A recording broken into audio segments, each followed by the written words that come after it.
Bismillahirrahmanirrahim. Asyhadu an la ilaha illallah wa asyhadu anna Muhammadan abduhu wa rasuluh. Para santri dan murid juga para pemirsa, sudah sangat banyak hal-hal yang istimewa tentang ilmu, tentang pengertian, tentang pengetahuan, tentang spiritual, tentang metafisika, tentang fisika, tentang biologi, semua sudah dibagi oleh guru melalui videonya. Pada video ini diberilah judul oleh guru, "Aku ajari membaca kodrat Tuhan." Ya. Sebenarnya bahasa Tuhan, guru pun sebenarnya pun malas memakai bahasa Tuhan, tapi guru mengikuti cara berpikir murid dan santrinya. Guru mengikuti cara berpikir yang ada di Indonesia, maka guru memakai bahasa Tuhan. Apa guru yang mau diajarkan kepada murid dan santri dan juga para pemirsa? Yang diajarkan membaca apa? Ini para pemirsa.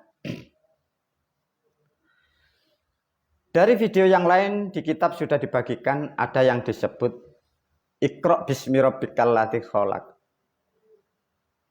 Tatkala Iqra, ya, satu contoh dari A, B, C. Tatkala A diucapkan Iqra, B menjadi yaqra'u, C menjadi qiraatan. Ini maknanya keluar, melihat otentik bentuk visual yang ada di dunia. Jadi membaca tulisan, membaca huruf, membaca angka, membaca benda, apapun itu yang disebut qiraat. Tapi tatkala dari kata Iqra masuk lebih dalam yang dimaksud dari leluhur Jawa sejak masa lampau, Iqra itu di situ akoromohu, Iqra ukoro. Inilah yang untuk mampu dibaca, untuk membaca yang menjadikan manusia atau yang menggerakkan manusia, atau hal yang misteri yang tersimpan di dalam kecerdasan manusia. Jadi maknanya lebih dalam dan lebih dalam. Caranya bagaimana? Nah, diajarkan ini, semoga manfaat ya para pemirsa. Membaca adalah alat bagi manusia, disebutlah itu dengan kecerdasan. Divisualkan oleh guru atau gambarkan bahwa dengan membaca manusia itu intelektualnya atau intelijensinya atau kameranya mampu mendeteksi. Ya. Satu contoh para pemirsa, sudah banyak diajari oleh guru. Masih ingat dengan cerita tentang syahadat papa? Sebelum diajarkan guru hal yang sangat istimewa, kalau para pemirsa khususnya murid dan santri mampu mengikuti apa yang aku ajarkan, manfaatnya sangat banyak. Anda banyak mengetahui hal-hal yang manusia lain tidak mengetahui. Tatkala kita sudah mampu mengetahui, pandai-pandai membuat kebijakan, pandai-pandailah mengambil keputusan.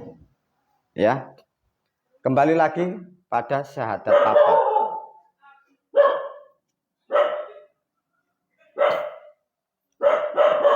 Tahu para pemirsa? Syahadat papat itu?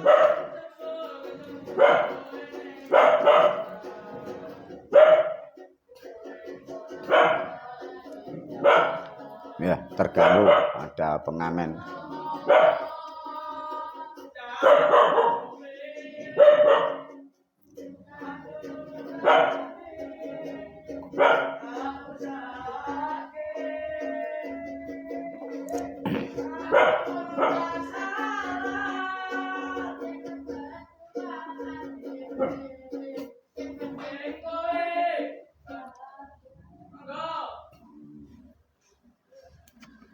Ayo kembali para pemirsa. diajari dulu tentang syahadat papat dulu. Masih ingat dengan kata idem-idem ila anta. Bagi para santri terutama yang sudah punya kitab, yang sudah mendapatkan pemahaman, juga para pemirsa. Kalau toh para pemirsa juga santri faham dengan syahadat papat yang diajarkan guru, ada kata idem-idem ila anta.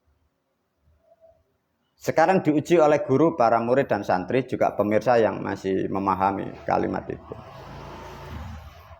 Silakan lihat dan analisa suatu makhluk atau manusia atau orang.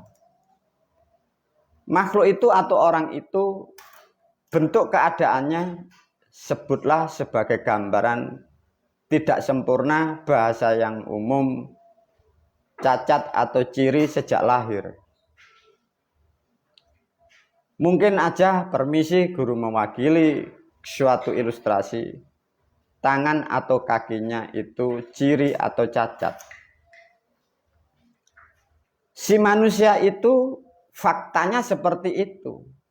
Menurut keyakinannya, dia percaya bahwa Tuhan yang menjadikan seperti itu. Coba tatkala ada manusia tidak sempurna, tidak seperti manusia yang lain, tolong ditanya, wahai si bapak cacat, silakan maju ke depan. Wahai si bapak, coba guru mewakili, assalamualaikum. Satu gambaran ilustrasi, assalamualaikum wahai si bapak yang buta, silakan maju ke depan. Kira-kira yang terbesit di dalam pikiran atau di dalam perasaan manusia itu bangga atau biasa saja, atau di dalam hatinya marah?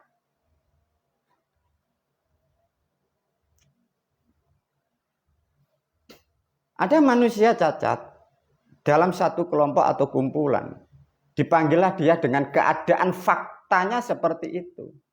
Guru memberi gambaran yang paling mudah aja. Wahai si cacat, wahai si buta, wahai yang buta, silakan maju ke depan. Kira-kira yang mengalami cacat tadi, hatinya bagaimana? Bangga, bahagia, biasa saja, atau marah?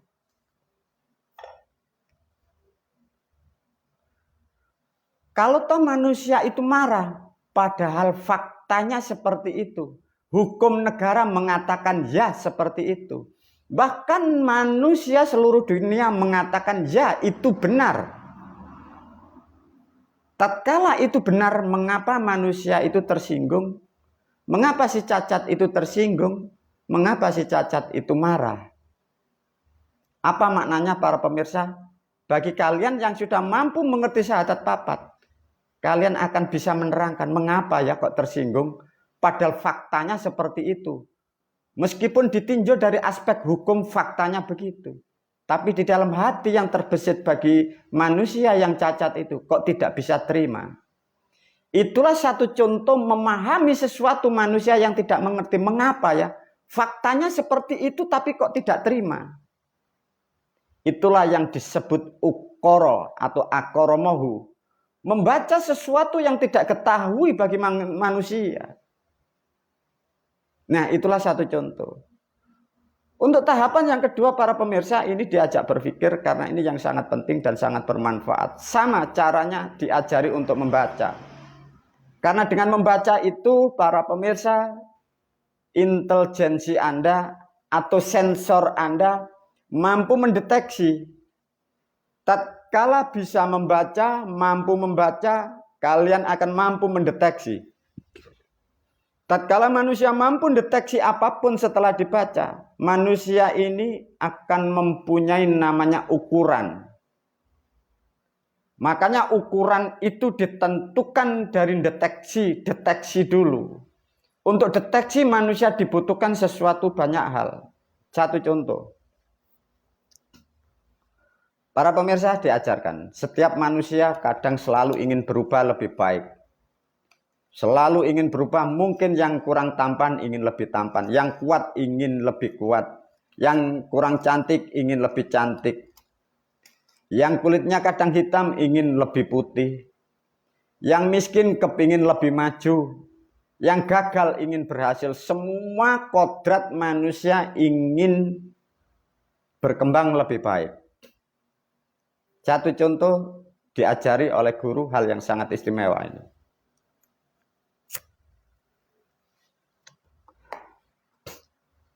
Coba para pemirsa diberi pertanyaan guru, tapi guru pun sudah tahu dan mengetahui jawaban para pemirsa seluruh Indonesia. Kalian semua ingin berhasil atau tidak? Guru pasti menjawab pasti. Yang jadi pertanyaan, cita-cita Anda, keinginan Anda, itu nanti berhasil dan tidak dilihat dari apanya. Maka jutaan bahkan miliaran manusia mendapat motivasi, berharap dan mengharapkan keberhasilan dari dirinya. Tapi untuk menentukan dirinya berhasil atau berubah lebih baik, kalian tidak mampu untuk membuat ketentuan.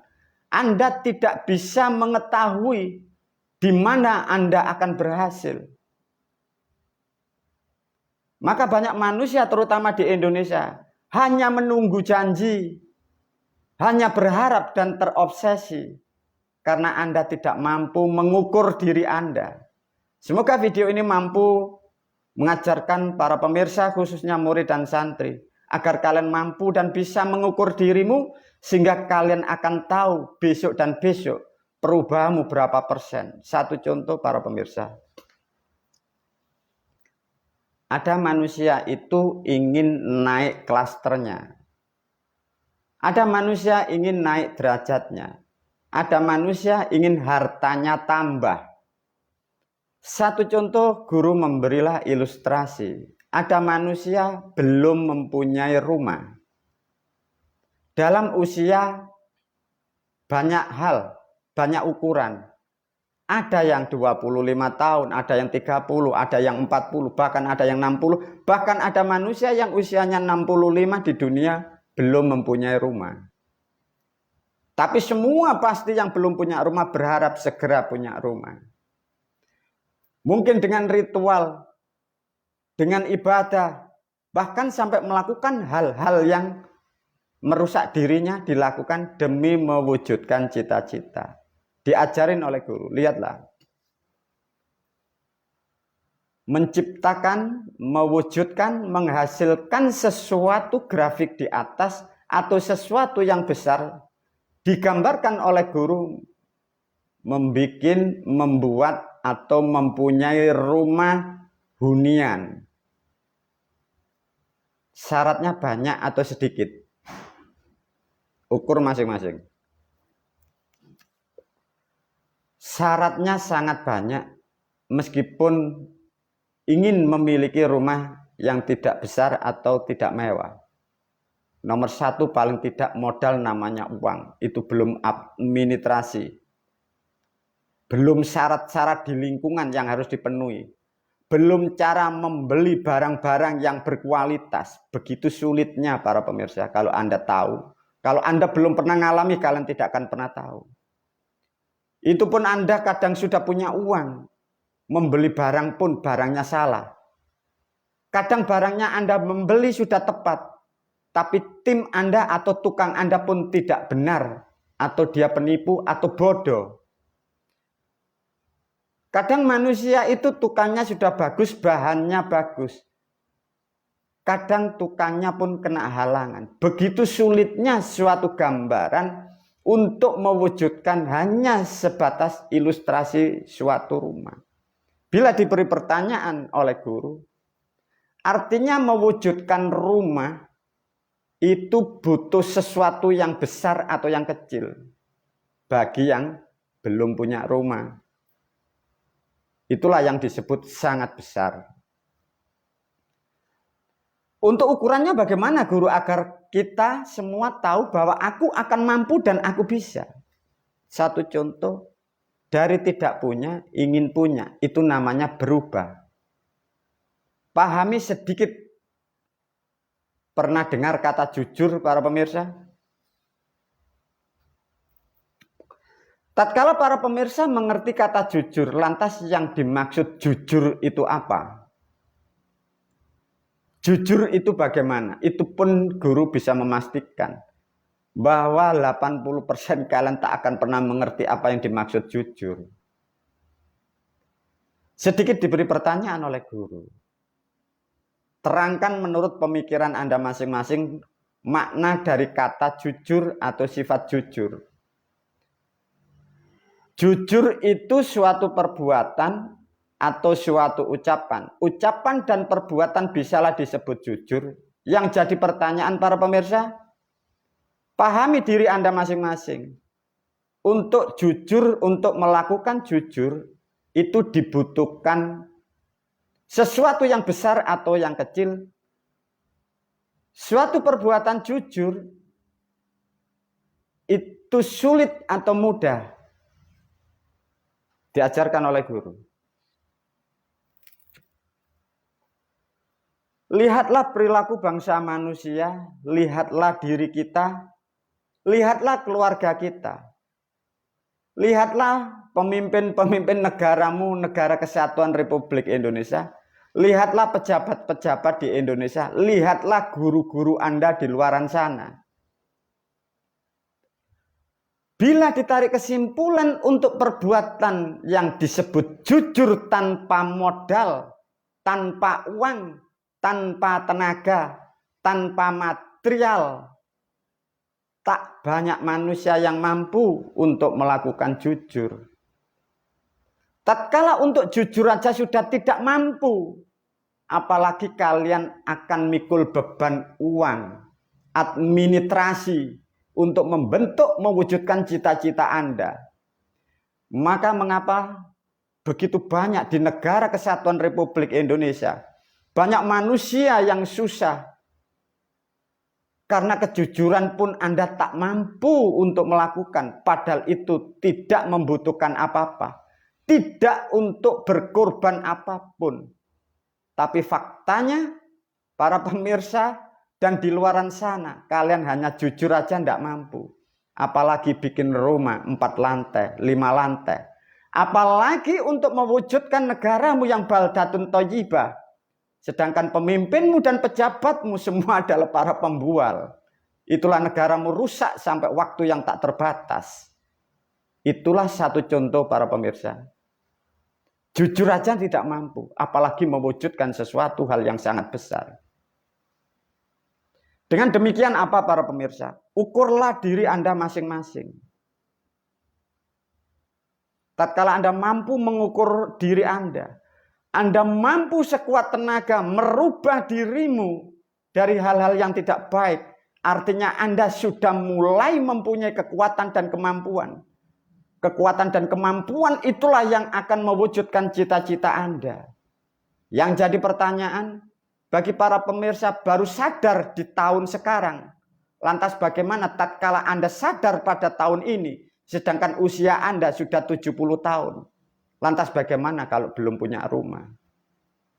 Sedangkan usia pun sangat mempengaruhi.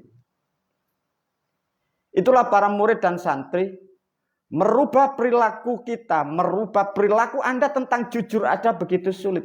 Apalagi merubah tindakan. Yang kemarin kalian kejam, disuruh lebih sabar, lebih sulit lagi. Kalian kemarin yang Anda kikir, Anda diajarkan untuk menjadi penderma, lebih sulit lagi. Tatkala hal-hal itu tidak mampu dirubah oleh bangsa manusia, dan Anda tidak mampu untuk merubah dirimu, cita-cita yang kau harap hanyalah mimpi di atas mimpi, itu hanyalah sesuatu hal yang tak akan pernah terjadi. Semoga apa yang aku ajarkan untuk melihat sesuatu yang terdalam, mampulah merubah dirimu, sehingga kehidupanmu berubah lebih baik, agar keluargamu menjadi keluarga yang berkah, sehingga di dunia mendapatkan kedamaian sampai fid dunya wal akhirah. Wabillahi taufiq wal hidayah wa ridha wal inayah. Assalamualaikum warahmatullahi wabarakatuh.